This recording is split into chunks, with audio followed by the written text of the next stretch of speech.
초상화 모파상. 야 밀리알이네. 내 옆에서 누군가가 말했다. 나는 사람들이 가리키는 그 남자를 바라보았다.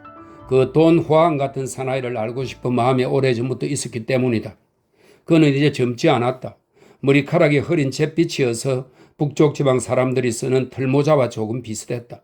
가늘고 긴 턱수염은 가슴까지 내려와 있어서 짐승의 모피처럼 보였다. 그는 웬 여자에게 몸을 기울인 채 경의와 호의가 가득한 온화한 눈길로 그 여자를 바라보며 낮은 소리로 이야기를 나누고 있었다. 나는 그가 어떤 인생을 살아왔는지를 적어도 사람들이 그 인생에 대해 아는 것만큼은 알고 있었다.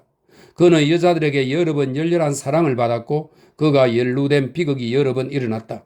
사람들은 매우 유혹적이고 저항할 수 없는 남자에 대해 이야기하는 어투로 그에 대해 이야기했다.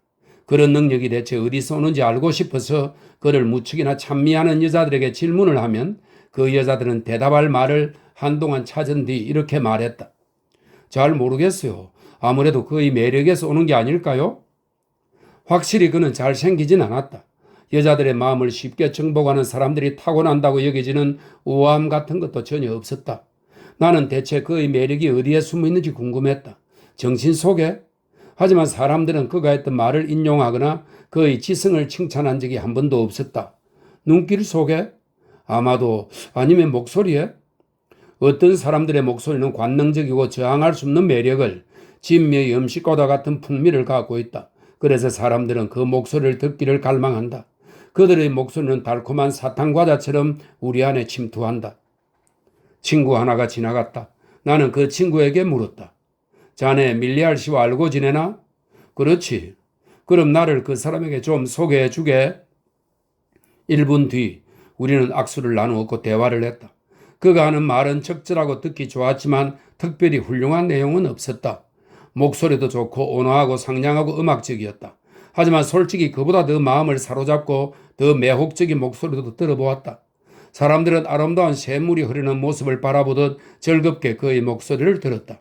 그의 목소리를 따라가는 데는 긴장이 필요하지 않았다. 그는 어떤 암시로 호기심을 강하게 자극하지 않았고 어떤 기대로 흥미를 일깨우지도 않았다.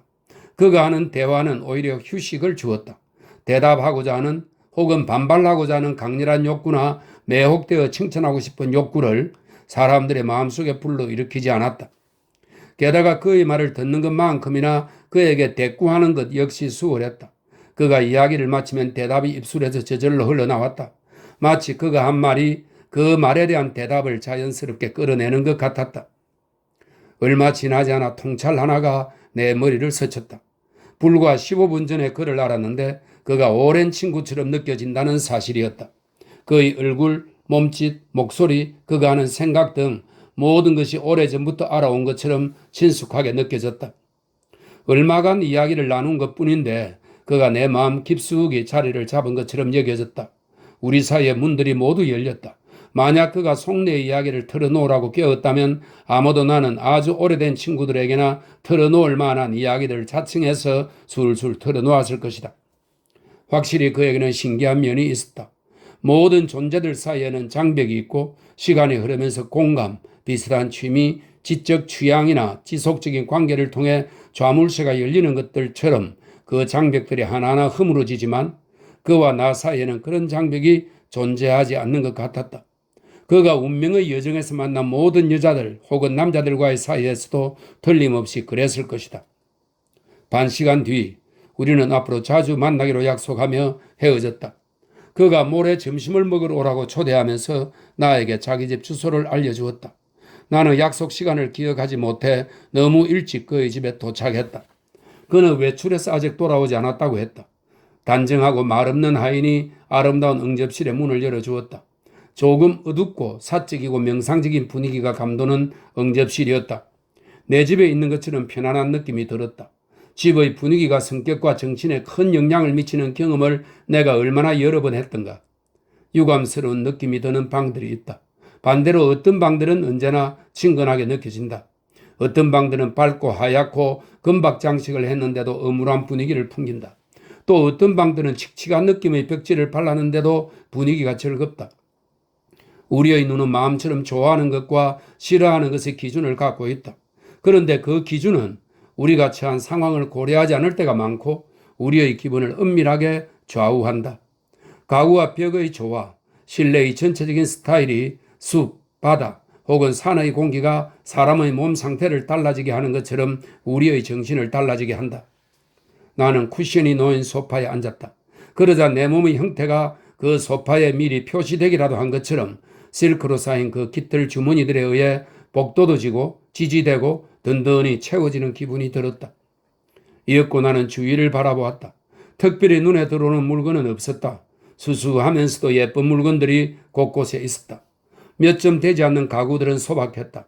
오리엔트 스타일의 커튼은 루브르 박물관에 있는 물건처럼 보이지 않고 하렘 깊숙한 곳에서 온 것처럼 보였다. 내 맞은편에 여자의 초상화 한 점이 걸려 있었다. 얼굴과 상반신을 그린 보통 크기의 초상화였다. 초상화 속의 여자는 두 손으로 책을 들고 있었다. 여자는 젊었고 모자를 쓰지 않은 생머리는 앞 가르마를 타서 늘어뜨렸으며 조금 슬프게 미소 짓고 있었다. 그녀가 모자를 쓰지 않았기 때문인지 아니면 그녀의 태도가 너무나 자연스러웠기 때문인지 그 초상화는 그 남자의 집에 있을 만한 초상화로 여겨지지 않았다. 내가 보아온 초상화들은 대개 보기 좋게 연출된 것들이었다. 초상화 속 여인들은 화려한 성장에 공들인 머리 모양을 한 경우가 많다. 처음에는 자신이 화가 앞에서 포즈를 취하고 있음을 의식하고 나중에는 그 그림을 바라볼 모든 사람들을 의식한다. 잘 고른 옷차림으로 포즈를 취하면서. 어떤 여자들은 한껏 아름답게 치장한 모습으로 평소에는 오래 유지하지 못할 오만한 표정을 하고 위풍당당하게 서 있다. 또 다른 여자들은 캔버스 속에서 꼼짝 않고 아양을 떨고 있다. 초상화 속 여인들에게는 모두 눈에 띄는 점이 있다. 화가가 그림의 효과를 위해 연출한 듯한 꽃 또는 보석을 달았거나 특이한 드레스를 입고 있다. 입술을 오므려 주름이 생기게 한 경우도 있다. 모자를 쓰거나 레이스를 달기도 한다. 때로는 모자를 쓰지 않고 머리카락을 드러내기도 한다. 어쨌든 우리는 그녀들에게서 자연스럽지 못한 어떤 것을 발견한다. 그게 뭐냐고? 모르겠다. 모르지만 느낄 수는 있다. 이렇게 말해도 될지 모르지만 그 여인들은 자기를 좋아해 줬으면 하는 사람들, 자신의 장점들을 모두 보여주고 싶은 사람들의 집을 방문한 것처럼 보인다. 수수한 혹은 오만한 포즈를 미리 연구해서 연출하고 있는 것이다. 하지만 그 초상화 속 여인에 대해서는 뭐라고 말해야 할까? 그녀는 그냥 자기 집에 혼자 있는 것 같았다. 그렇다. 그 여자는 혼자 있는 것 같았다. 누가 자신을 보고 있을 때 짓는 미소가 아닌 슬프면서도 감미로운 어떤 것을 혼자 생각할 때 짓는 미소를 짓고 있었다. 그녀는 너무나 외로운 상태로 자기 집에 혼자 있었고 그 넓은 아파트에서 아무 생각도 하지 않고 있었다. 머릿속이 완전히 공백 상태 같았다. 그녀는 그곳에 살고 있었고 그곳을 가득 채우고 있었고 혼자 그곳에 생명력을 불어넣고 있었다. 아마도 그곳에 많은 사람들이 들어왔을 것이고 모두들 이야기하고 웃고 심지어 노래도 불렀을 것이다. 하지만 그녀는 외로운 미소를 띤 채 늘 혼자였을 것이다. 초상화 속 그녀의 눈길이 그 미소를 생기 있게 만들었을 것이다. 눈길 또한 독특했다. 그 눈길은 나를 보지 않았지만 상냥하게 고정된 채 똑바로 내게 쏟아져 내렸다. 모든 초상화 속 인물들은 그들이 사는 곳에 우리가 들어갈 때부터 나갈 때까지 자신이 주시된다는 것을 알고 있다. 우리를 바라보고 생각하고 눈길을 고정하며 우리에게 응답한다. 하지만 그 여인은 나를 보고 있지 않았다. 눈길이 똑바로 나에게 고정되어 있긴 했지만 아무것도 보고 있지 않았다. 나는 볼을 내려가선 놀라운 식구를 떠올렸다. 초상화의 눈처럼 매혹적인 너의 눈. 이 식구는 보를레의 시집 악의 꽃에 수록된 시 거짓의 사랑에 나오는 한 구절입니다. 초상화의 눈처럼 매혹적인 너의 눈. 그 눈은 저항할 수 없는 방식으로 나를 끌어당겼다. 기묘하고 강렬하고 신선한 동료를 내 내면에 던졌다. 초상화 속의 그 눈은 과거에 살았고 아마도 여전히 살아있는 것 같았다. 산들바람처럼 부드럽고 자홍색, 분홍색, 파란색 황혼으로 이우러가는 하늘처럼 매혹적인 그 모습. 깊이를 헤아릴 수 없는 눈길에서 나오는 어두운 밤처럼 우울한 그 매력. 화가의 붓터치 몇 번으로 탄생한 그 여인의 눈길은 존재하는 동시에 존재하지 않는 상대의 내면의 사랑을 싹 틔우는 신비로운 능력을 감추고 있었다. 문이 열리고 밀리알 씨가 들어왔다. 그는 늦게 온 것을 사과했고 나는 일찍 온 것을 사과했다. 잠시 후 나는 그에게 물었다. 이런 질문을 해도 괜찮은지 모르겠습니다만 저 여자분은 누구십니까? 그가 대답했다. 제 어머니입니다. 무척 젊을 때 돌아가셨죠? 그제야 나는 그 남자의 설명할 수 없는 매력이 어디서 오는지를 깨달았다.